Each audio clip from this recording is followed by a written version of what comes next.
Hindi talaga tumitigil ang mga Duterte, ang kanilang mga alipores, ang kanilang mga galamay para manggulo o guluhin ang gobyernong Marcos. Lately mga kababayan, nandito na naman yung grupo nila Topacio at sino pa ba yung makasama niyang abogado, yung batang abogado from Isabela. Sinampahan nila sa Korte Suprema ng contempt order si Senator Tito Soto regarding his remarks sa impeachment ruling ng Korte Suprema tungkol sa impeachment ni Sara Duterte. Mga kababayan, ito po ay nagpapakita na gusto talaga nilang patahimikin at tanggalin si Senator Tito Soto. Kaya nila ito ginagawa. Nanggugulo talaga ang mga ito. At gusto nilang matanggal para ang pumalit sa kanya. Maybe they're hoping na kasama nila or kaalyado nila para maiwasan ang pagkakakulong ng mga senators na involved sa flood control, para maiwasan or hindi matuloy ang impeachment ni Sara Duterte. Ginagawa nila ang lahat mga kababayan. Kaya ganun na lang ang kanilang pag-atake kay Tito Soto. It is so sad na sa ngayon napakagulo ng ating gobyerno. Kaya hindi gaano makausad ang ating gobyerno tungo sa kaunlaran dahil sa mga panggugulo ng mga Duterte supporters. At ganun na rin ang Duterte family sa ating government. Mga kababayan, alam ko na ang mga sulsol kina Topacio ay walang iba kundi ang pamilyang Duterte. Sila ang sulsol dahil gusto nilang hindi matuloy ang impeachment. At saka kung natanggal si Tito Soto as the Senate President, sila ang makikinabang. Ayaw nilang mahubaran si Sara Duterte sa kanyang especially sa kanyang mga bank accounts. Dahil posibleng malalaman ng taong bayan ng kanyang kung saan galing ang mga perang ito na pumapasok sa kanyang bank accounts.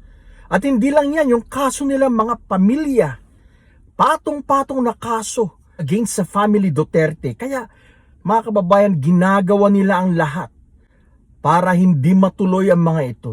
Ang pamilyang Duterte. Nang sila'y umupo, sila na talaga ang sumira sa ating bayan. Nabaligtad ang lahat. Kung ano yung mali noon ay tama na ngayon. Pinalitan yan. Yan ang legasiya ng mga Duterte. Pinalitan nila ang ating values. Pinapalakpakan nila ngayon kung ano yung mga masasamang gawain ng isang leader kagaya ni Digong noon. Kaya sirang-sira ang Pilipinas. Dapat mabago natin yan. Dapat sa 2028 malinis. Malinis natin ang gobyerno. Maipaupo natin ang matutuwid na leader para manguna sa atin na magandang ehemplo at leader na may kakayahan. Hindi leader na lustay, hindi leader na may saltik, ngunit isang mahusay na leader, may takot sa Diyos at magaling, marunong. Gaya nila Leni Robredo, Risa Hontiveros, Bam Aquino, etc. etc. Hindi na mahalaga kung dilawan or pink or red. Ang mahalaga, kailangan nating suportahan ang isang matinong pinuno para maupo sa 2028. Ang tao o ang Pilipino na boboto o susuporta sa mga Duterte ay mga walang pag-iisip. Tanga lang ang taong boboto, susuporta kay Sara Duterte. Sapagkat nakita na natin na wala siyang kakayahan. Nakita na natin na meron siyang problema sa kanyang pag-iisip, sa kanyang mga behavior. Paghihigante, walang professionalism, name it. Kaya mga kababayan, maawa naman tayo sa ating bansa.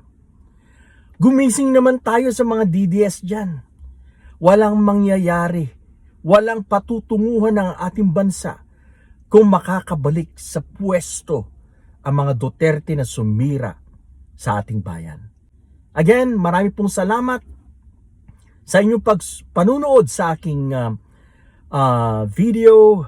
Sana po suportahan niyo po ang aking maliit na YouTube channel. Sa mga hindi pa po nakakapag-subscribe, sana naman po matulungan niyo ako by way of subscribing to my small channel. Okay, yan lang po muna ngayon. Mag-iingat po tayo lagi. Mabuhay ang mga matitinong Pilipino gaya nyo.